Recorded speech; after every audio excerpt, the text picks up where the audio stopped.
नमस्कार दोस्तों, कहानियों की श्रृंखला में आज सुनेंगे मालती जोशी जी की कहानी पुरुष सूक्त। लेकिन उससे पहले मेरा आपसे विनम्र अनुरोध है कि अगर आपको मेरी कहानियाँ अच्छी लगती हैं तो मेरे चैनल को सब्सक्राइब ज़रूर करें, लाइक करें और अपने दोस्तों और परिचितों में शेयर भी करें। बेल आइकन दबाना बिल्कुल भी न भूलें। आज सुनिए पुरुष सूक्त। एक छन्न सी आवाज़ हुई और डाइनिंग रूम का पूरा फर्श दाल भात से सने कांच के टुकड़ों से भर गया। ये दाल है कि जहर? नमक ही नमक भर दिया है, बाबूजी ने फुफकारते हुए कहा और तैश के साथ उठ खड़े हुए। सब के सब आवाक उनका मुंह ताकते रह गए। उसी समय सुयश की सधी हुई रोबदार आवाज़ गूंजी, बाबूजी प्लीज़ थोड़ी देर अपनी जगह पर बैठे रहिए। बाबूजी हैरत से देखते रह गए। बेटे की यह मजाल कि उनसे इस आवाज़ में बात करें। दूसरे ही पल उन्हें याद आ गया कि इस घर का मालिक वही है। इस बात का एहसास होते ही वे चुपचाप बैठ गए, ऊपर से चुपचाप पर मन में उफनते हुए। हंगामा सुनकर रसोई से पंडित और बाहर से गणपत दौड़े चले आए थे। सुयश ने कहा, फटाफट यह फर्श साफ कर लो, एक बार झाड़ू लगाकर कांच के टुकड़े उठा लो, फिर गीले कपड़े से पोंछा लगा लेना ताकि कांच की किरचें न रह जाएं, और फिर वह कपड़ा डस्टबिन में डाल देना। फिर उसने बेटे से कहा, क्षितिज तुम स्लीपर पहने हो ना, जाओ दादाजी के कमरे से उनकी चप्पलें ले आओ, संभाल कर जाना, समझे? बाबूजी की जिद थी कि वे चप्पल पहनकर खाना नहीं खाएंगे, इसीलिए डाइनिंग टेबल पर भी नंगे पांव ही आते थे। माँ तुम तो पाँव में पहने हो ना, नहीं तो रुंझुन तुम्हारी भी चप्पलें ले आएगी। वे तो मेम साहब हैं, ज़रूर पहने होंगी, बाबूजी ने तल्खी के साथ कहा और अपनी चप्पल पहनकर कमरे से बाहर चले गए। खाने का एक तरह से सत्यानाश ही हो गया था। फर्श साफ होने तक मजबूरन बैठना पड़ा। माँ जी का चेहरा एकदम सफ़ेद पड़ गया था और आंखों में आंसू छलक आए थे। सब लोग उठे तो वे भी उठ गईं और सिर झुकाए अपने कमरे में चली गईं। पंडित जरा बच्चों को ठीक से खिला देना, सुयश ने कहा और अपने कमरे में चला गया। पीछे पीछे रेवा भी कमरे में आते हुए बोली, इतना अच्छा प्लान बनाया था मैंने आज कि मॉल में घूम लेंगे, फिर वहीं कुछ खा पी कर लौटेंगे, पर बाबूजी साथ चलने को राजी नहीं हुए तो माँ जी ने भी वहाँ जाने से मना कर दिया। बच्चे बेचारे इतने बोर हुए, उनका तो सारा इंटरेस्ट फूड कोर्ट में ही रहता है, और घर आकर ये तमाशा हो गया। सच कहना, दाल में क्या इतना ज़्यादा नमक था? क्या पता, मैं तो अभी चख भी नहीं पाया था। और वैसे इस कोड का दाल के नमक से कुछ लेना देना नहीं है। मतलब माँ बाबूजी की चाकरी छोड़कर तुम्हारे साथ मॉल घूमने गई थी ना, फिर तो यह होना ही था। देखो तुम्हारे पास कोई स्टील का सेट हो तो निकाल लो, नहीं तो तुम्हारे सारे डिनर सेट बेमेल हो जाएंगे। क्या बात कर रहे हैं? सच कह रहा हूँ, बचपन से ही देखता आया हूँ ना। चावल में कंकड़ निकल आए तो, सब्जी में बाल नजर आ जाए तो, दाल में नमक मिर्च तेज हो जाए तो, शामत तो थाली की ही आती थी। आप लोग कुछ नहीं कहते थे। हमारी मजाल थी तब कुछ कहने की। मुझे तो माँ जी पर दया आती है। उनका चेहरा देखा नहीं कैसा हो गया था। बेचारी दिन भर लगी रहती हैं, ब्रश पर पेस्ट तक निकाल कर देती हैं, शेविंग के लिए गर्म पानी देंगी, सारा सामान निकाल कर देंगी, बाद में उठाकर रखेंगी भी, नहाने के लिए गर्म पानी वही निकालेंगी। गीजर का बटन खोलना भी बाबूजी को भारी लगता है। 5-5 मिनट में आवाज़ देते हैं। 24 घंटे उन्हें हाजिरी चाहिए। माँ को बचपन से खटते हुए देख रहा हूँ, इसीलिए चाहता हूँ कि कुछ दिन यहाँ आकर रहें। मेरी अफसरी का आनंद ये लोग भी उठाएं, पर कहाँ, 15 दिन भी तो चैन से नहीं रह पाते। पता नहीं वहाँ गांव में कौन सा खजाना गड़ा है। माँ जी तो बहुत खुश रहती हैं यहाँ पर, बाबूजी उन्हें टिकने ही नहीं देते। एक बात मैंने आपको बताई ही नहीं। कौन सी? अभी मंगलवार को अस्थाना जी के यहाँ सुंदरकांड का पाठ था। मैं माँ जी को भी अपने साथ ले गई थी। लौटकर पता चला एक कप शहीद हो गया है। गणपत बोला, पापा जी के हाथ से छूट गया था, पर मुझे लगता है उन्होंने जानबूझकर गिराया होगा। चाय के वक्त माँ जी जो सामने नहीं थी। सोचता हूँ मुझे कुछ ना कुछ करना ही होगा। दूसरे दिन सुबह 9 बजे रेवा ने ससुर के कमरे में झांक कर पूछा, बाबूजी, आप नाश्ता टेबल पर लेंगे या यहीं भिजवा दूं? क्यों, तुम्हारी सास महारानी कहाँ गई हैं? उन्होंने कड़क कर पूछा। बाहर डॉक्टर साहब आए हैं, माँ जी का चेकअप हो रहा है। किस बात का? ये कह रहे थे कि माँ बहुत कमज़ोर लग रही हैं, इसलिए डॉक्टर साहब को बुलवा लिया था। उन लोगों को तो शायद देर लगेगी। मैंने सोचा आपका टाइम हो रहा है तो नाश्ता यहीं लगवा दूं। वे कुछ नहीं बोले, रूठे हुए बच्चे की तरह मुंह फुलाकर बैठे रहे। रेवा ने भी दोबारा नहीं पूछा। छोटे लाल के हाथ नाश्ता लगवाकर कमरे में भेज दिया।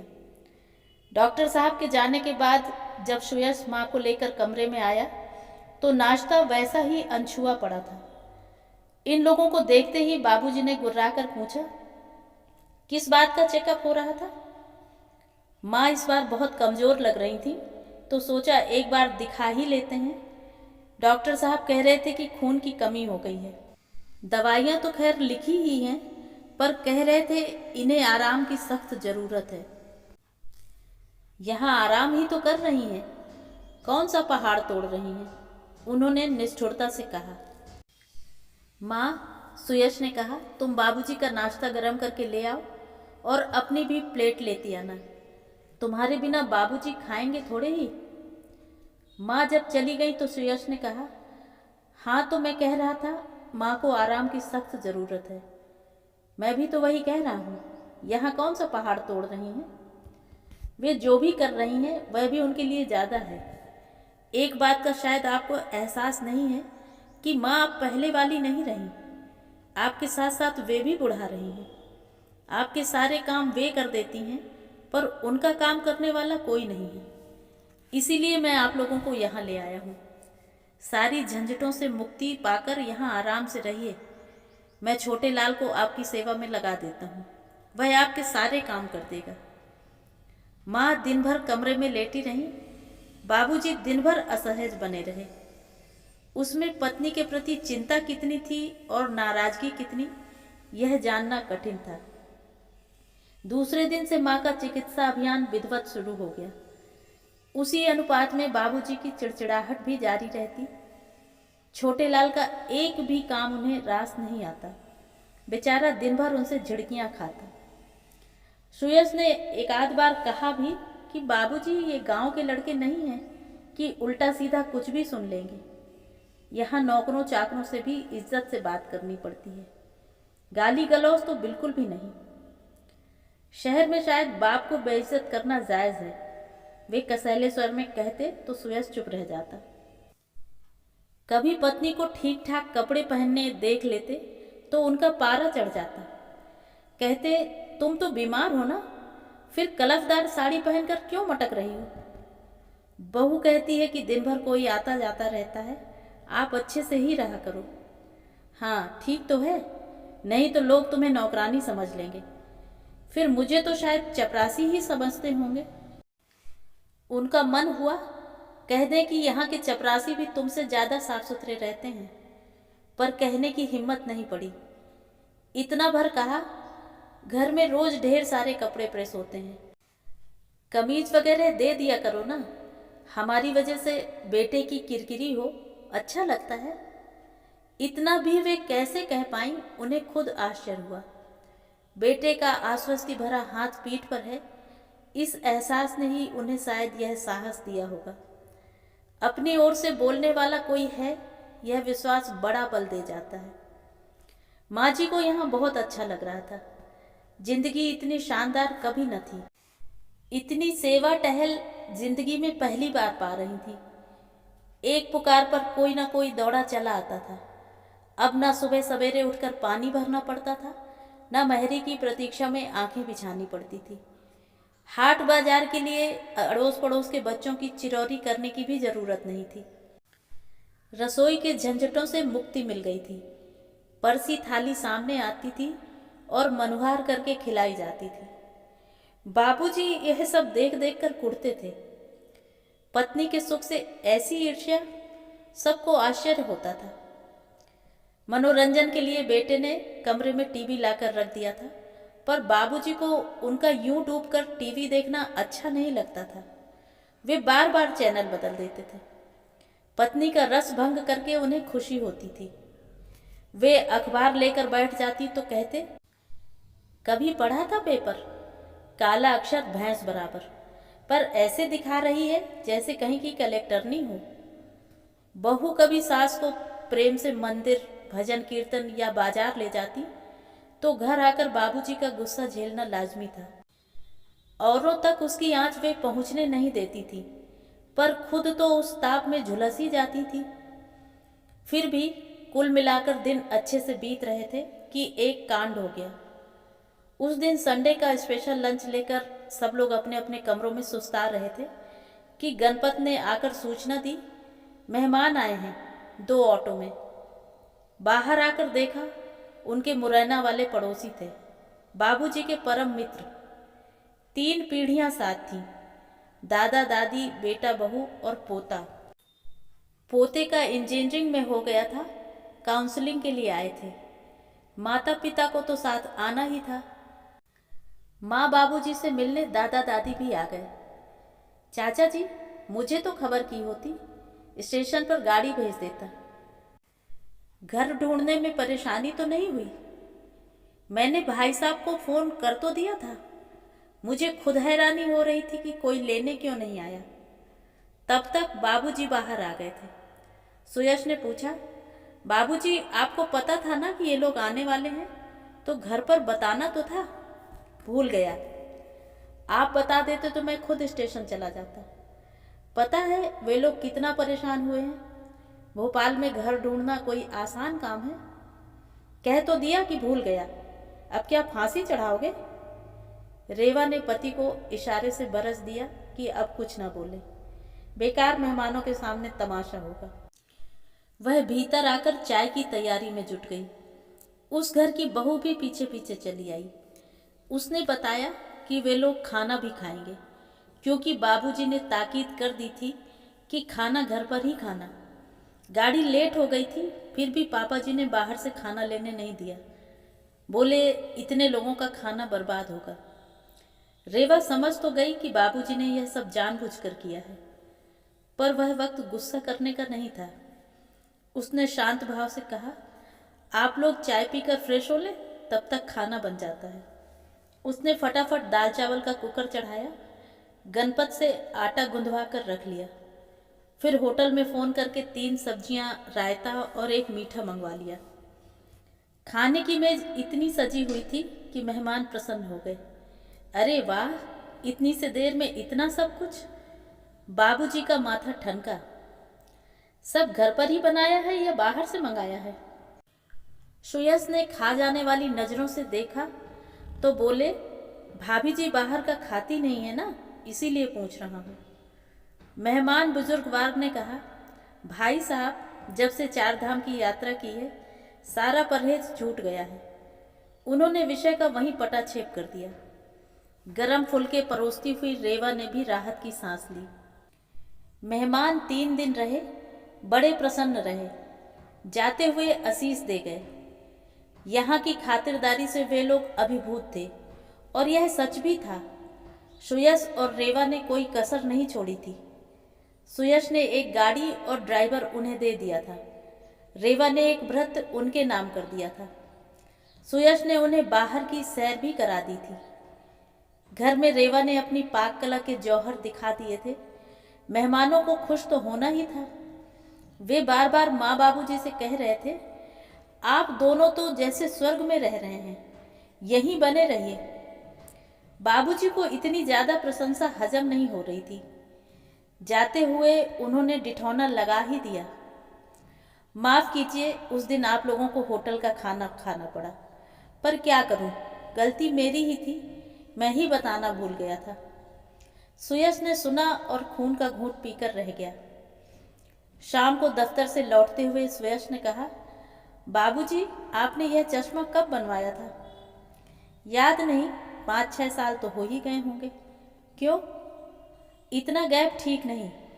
सोच रहा था आप यहाँ आए हैं तो एक बार आंखें टेस्ट करवा ली जाए। प्रस्ताव इतना आकस्मिक था कि बाबूजी को मना करने का कोई बहाना ही न मिला।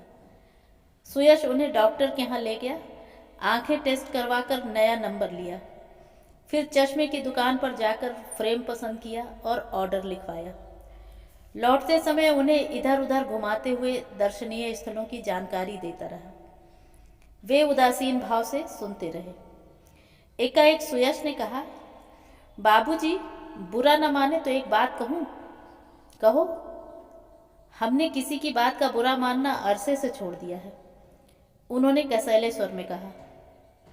उत्तर हतोत्साहित करने वाला था।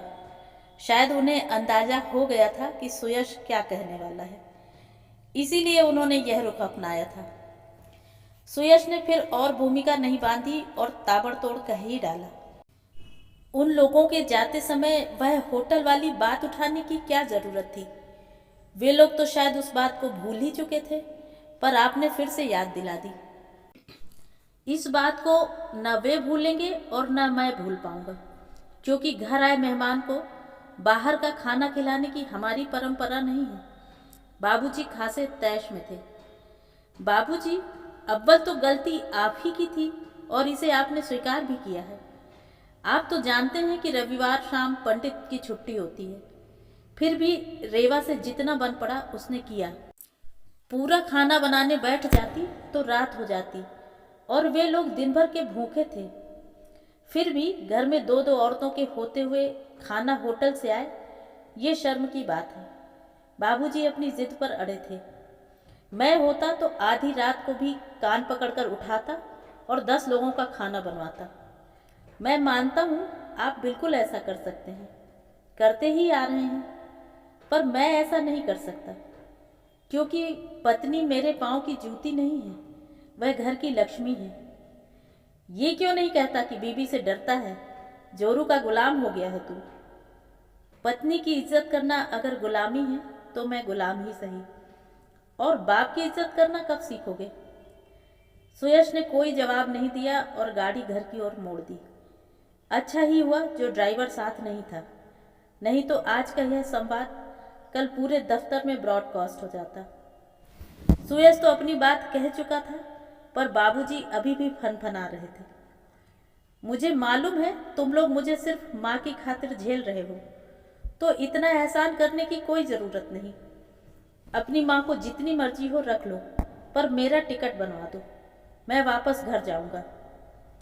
आप तो ऐसा कहेंगे ही, क्योंकि आप पक्का जानते हैं कि माँ आपको अकेले जाने नहीं देंगी। वैसे आप चिंता ना करें, आप दोनों का टिकट बनवा रखा है, क्योंकि आजकल समय पर दिक्कत होती है।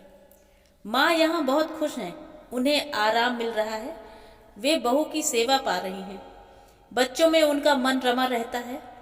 तो निश्चित था कि आपसे यह सब देखा नहीं जाएगा और आप घर जाने की जिद मचाएंगे, इसीलिए मैंने पहले से टिकट का इंतजाम कर रखा था। बाबूजी फटी फटी आंखों से उसे देखते रह गए। सुयश ने ठीक ही कहा था, माँ किसी तरह रहने को राजी नहीं हुई।